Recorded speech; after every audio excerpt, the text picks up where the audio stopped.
Welcome back to my new video साथीहरु। आजको भिडियोमा चाहिँ टाइटल र थम्बनेलहरु थाहा पाइसक्नु भयो तपाईहरुले है। आज राति चाहिँ धेरै ठुलो हावा पानी चट्याङ आएर चाहिँ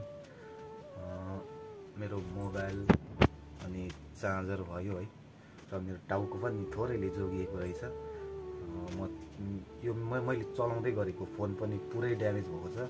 एलसीडी थोरै गएको छ है।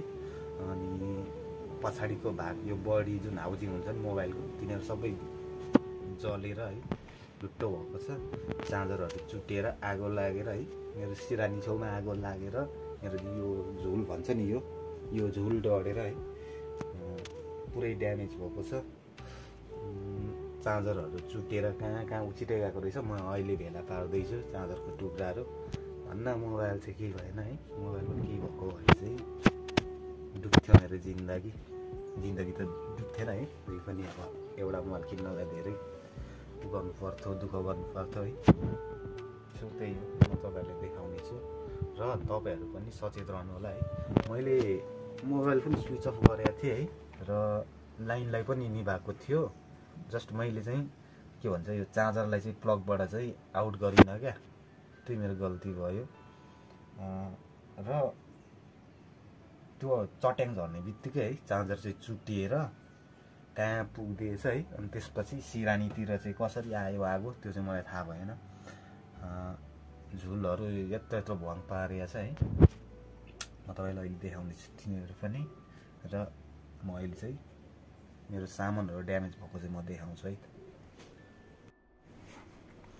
यो चाहिँ यो प्लग हो है। यो प्लग पनि यस्तो छ र यहाँको यो जुन भाग यो इन्डिकेट लाइट पनि जलेर यस्तो भएको छ है। यो चाहिँ यस्तो थियो, यस्तो हुन्छ नि त र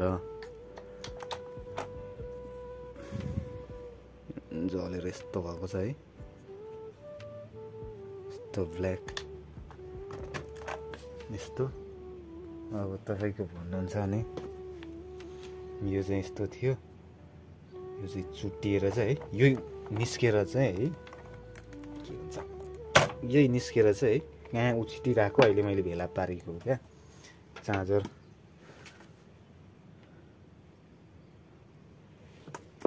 चाहिँ यो ठिकै छ। लाइक यो यता आयो क्या। यो सिरानी यस्तो जलेर है यो लुगा यस्तो जलेको छ। सिरानी यहाँ भयो नि त। टाउको चाहिँ थोरैले जोगिएको रहेछ। स्टिङ यहाँ हेर्न सक्नुहुन्छ यो जलेको। यता यो के भन्छ यो झुलहरु चाहिँ है जलेर चाहिँ यस्तो भएको छ क्या। अनि आगो लागेको भए म बाँच्थे त साथीहरु। हेर्न सक्नुहुन्छ यस्तो वाङ परेको छ।